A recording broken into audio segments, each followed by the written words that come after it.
Hi and very warm welcome at Amir Shackle 5858. I am Amir Shackle.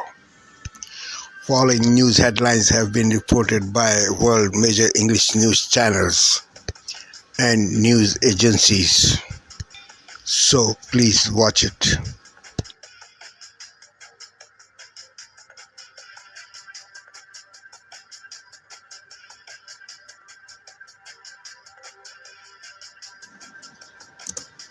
Tonight, breaking news. The new cross-country storm's taking aim as the Northeast digs out from an icy winter blast. The unprecedented security at the Super Bowl as President Trump touches down in New Orleans. What he just said about new tariffs and defending Elon Musk. Down in New Orleans, the unprecedented security at the Super Bowl as President Trump touches down in New Orleans. What he just said about new tariffs and defending Elon Musk. First tonight, millions bracing for those new storms set to slam the East Coast as the region digs out from a winter blast, more than a foot of snow in some areas. New York City with its biggest snowfall this season, Boston getting nearly half a foot, creating treacherous travel conditions. Our weather team timing it all out. The White House blasts the role of the courts, the vice president saying judges can't control the president's power. President Trump arriving in New Orleans, the first sitting president to attend the Super Bowl. What he said tonight about Elon Musk and the race to reshape the federal government. Plus the news just coming in, what the president just said about new tariffs. Selena Wang standing by at the White House. The unprecedented security operation underway in New Orleans right now for Super Bowl 59. With the president in attendance, law enforcement on the ground and in the skies. And it comes just weeks after a deadly terror attack. Our team in New Orleans tonight. New images just coming in. Thieves targeting egg shipments with prices soaring to record highs. The shortages across the country amid new concerns about the spread of bird flu. The search for answers in the deadly plane crash in Alaska. Tonight, we're hearing from relatives and friends of some of the 10 people killed. A major explosion at a manufacturing plant in Pennsylvania. 11 people injured, including 4 firefighters. The new recall tonight, 2 million baked goods recalled over fears of listeria contamination. And back on the air, the legendary Dick Vitale makes his triumphant return to the broadcast booth. He's America Strong. From ABC News World Headquarters in New York, this is World News Tonight. Good evening. Tonight, the explosion at an industrial plant in Pennsylvania and the desperate race to contain the fire. The plant, look at this, surrounded by flames. Firefighters and workers hurt. The moment the explosion happened, caught on camera. Locals reporting feeling the explosion from miles away, then told to shelter in place for hours. Another 1-2 punch of winter storms heading for the eastern half of the country as the Northeast digs out now from more than a foot of snow, thousands of flights affected. President Trump's high-profile Super Bowl sit-down, what he says about new tariffs coming tomorrow and making Canada the 51st state. Is it a real thing? Yeah, it is. The bird flu outbreak hits New York City's zoos as the nationwide crisis gets worse and egg shortages reach a new level. The last straw, President Trump says he wants to ban paper straws. We take you to one city that's already gotten rid of the plastic kind altogether. Video game chaos after PlayStation's servers crashed. So what did gamers do with all that newfound free time? This is NBC Nightly News with Hallie Jackson.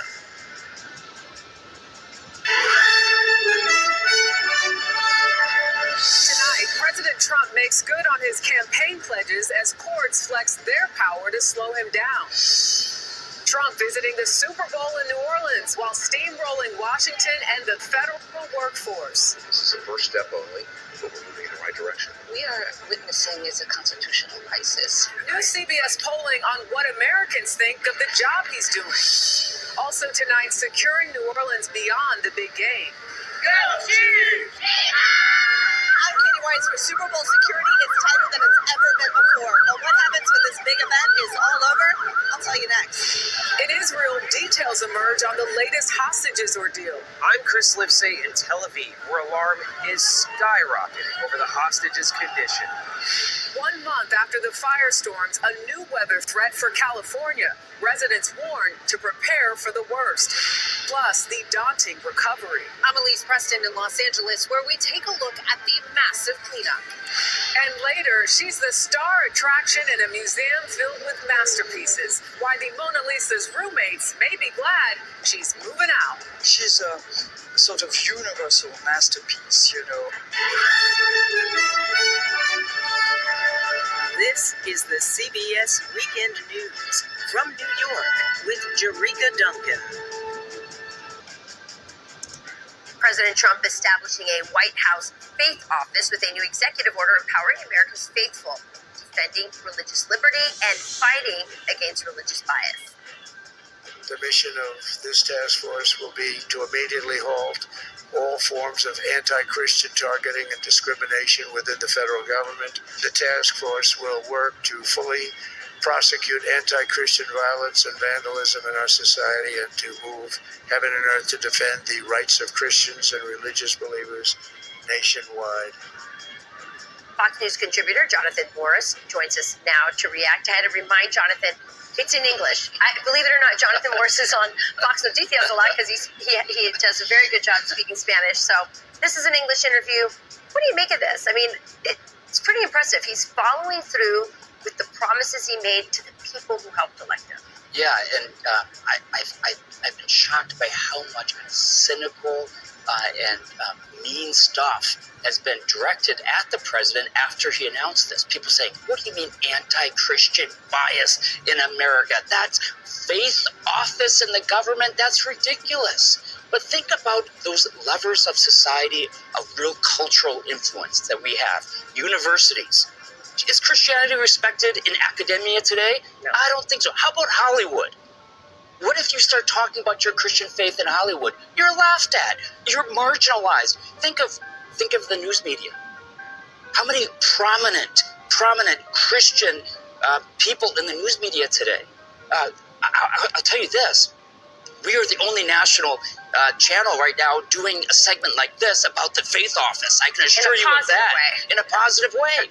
So the fact that there is Christian bias, I think is very rational. And I'm so glad the president is saying the government is supposed to serve the people. We have a religious people. We are a religious nation. Let's make sure that the people are served. Yeah, absolutely. There's been this effort to sort of really change American history and the history of who we are, and have this idea that, you know, this neutrality about religion, if not hostility. But you're right. Our roots are Christian. Yeah, and if you think, what would the founding fathers were On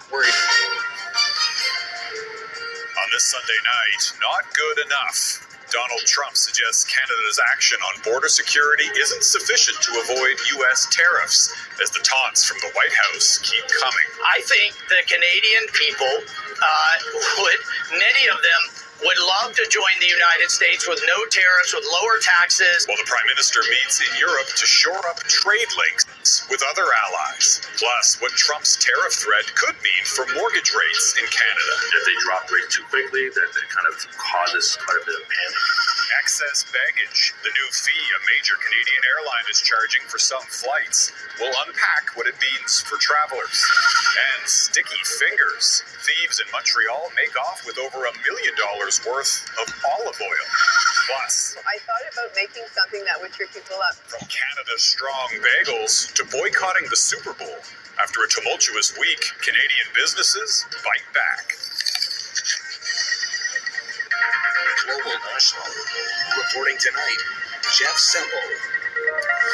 It's February 18 on ABC TV. So much more that we need to do.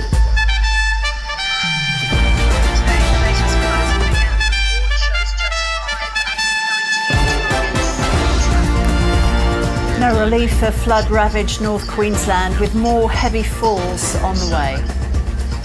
Another escalation in Donald Trump's trade dispute with the US president, set to announce 25% tariffs on all steel and aluminium imports. And the Philadelphia Eagles leading the Kansas City Chiefs in the Super Bowl 2025.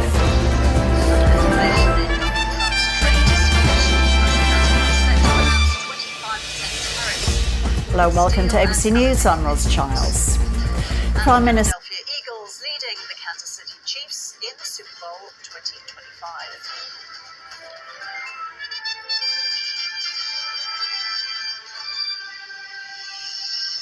Hello, welcome to ABC News. I'm Ros Childs.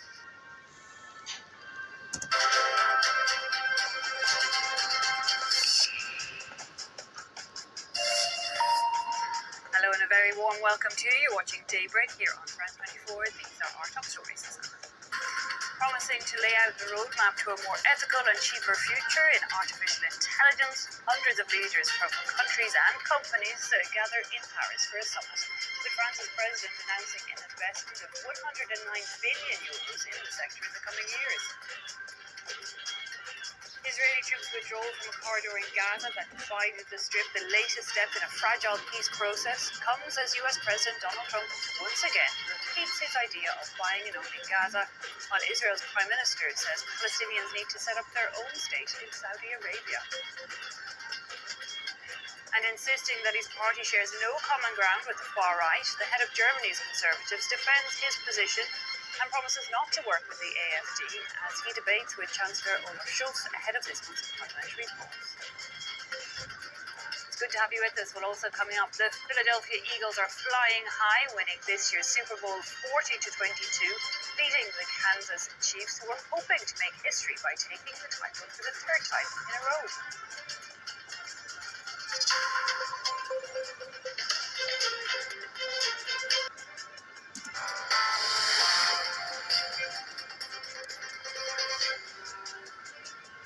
Leo, thank you very much indeed, and good evening to you. We're just coming up to 2 minutes past 11.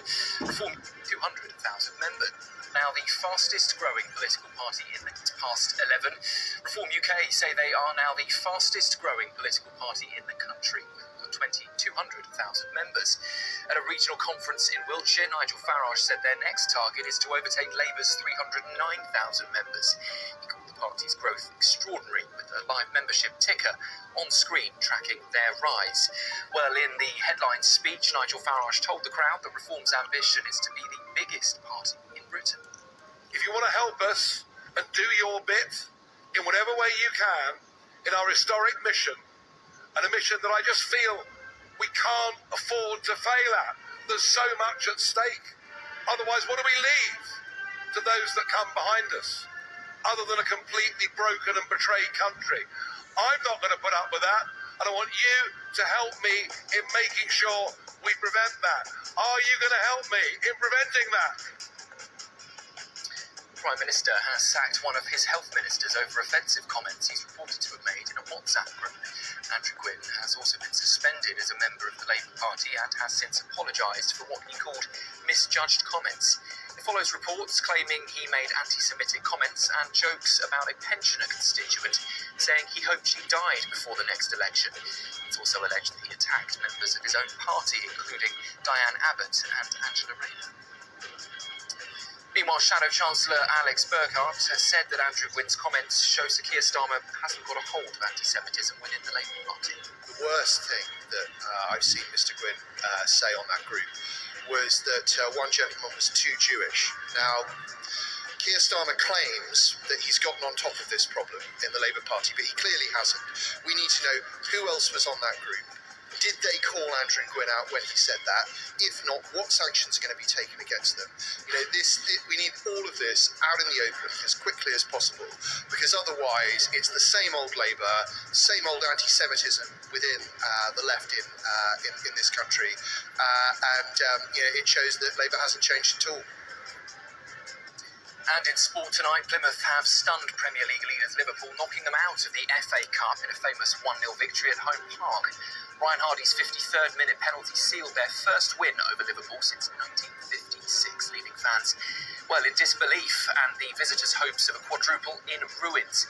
It's only the fourth time in FA Cup history a team outside the top division has ever knocked out the league leaders. Liverpool made 10 changes during the match and fielded a very young bench and paid the price. That's the news on GB News. Plenty more still to come right here with headlines.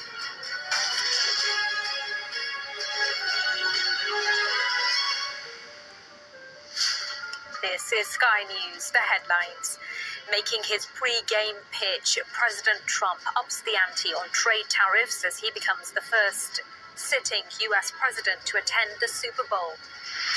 The bishop in charge of safeguarding for the Church of England on her mission to change how allegations of abuse are handled. The Israeli military withdraws from the Netzarim corridor in Gaza, allowing thousands more Palestinians to return to the north of the Strip. Labour warns there may be more suspensions to come following Health Minister Andrew Gwyn's sacking over offensive WhatsApp messages. Plus, Nobody pray for me. Give me that day for me. Kendrick Lamar takes the stage at the Super Bowl halftime show.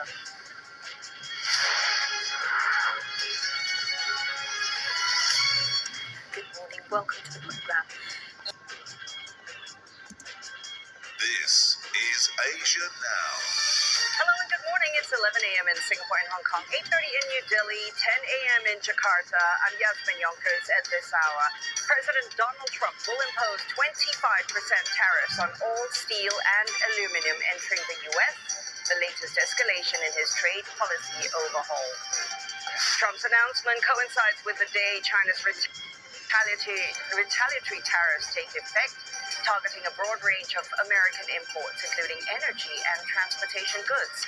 And Israeli Defense Forces leave a military zone that cuts off the north of the Gaza Strip from the south, part of their ceasefire agreement with Hamas. And this allows Palestinians to return to their destroyed homes on either side of the corridor.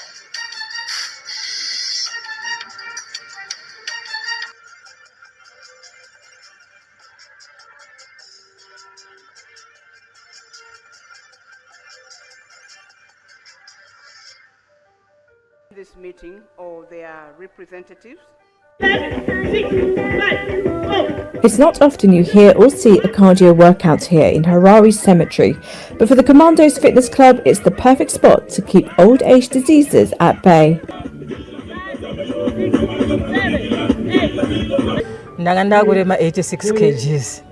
I weighed 86 kilograms and struggled to stand up or breathe, even to walk in my house. But ever since I started exercising, my body feels lighter and I can walk long distances. Now I'm down to 76 kilograms and I feel great.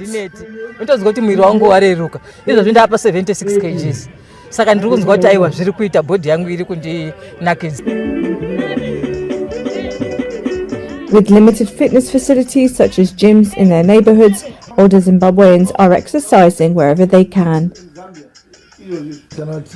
Balanced diet. People are just glued with their televisions, people are glued with their phones, their laptops. By so doing, they forget that exercising is of paramount importance in their life.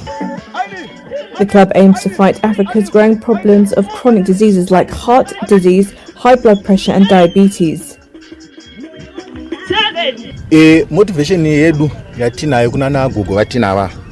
The motivation that we have to train and exercise with these elderly women comes from my own personal experience. My mother was diagnosed with high blood pressure and sugar diabetes, which led her to suffer a stroke, leading to her death on the 5th of January 2023. It pained me so much that I decided together with my colleagues here to recruit elderly women to exercise and help them keep fit. The group aims to continue to inspire others to join and live healthier before it's too late.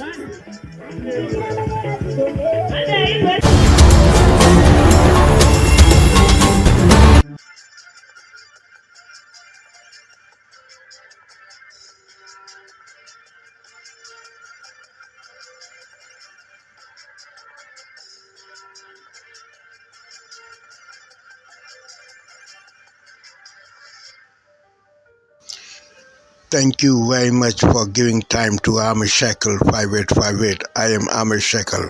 Have a good life. Bye-bye.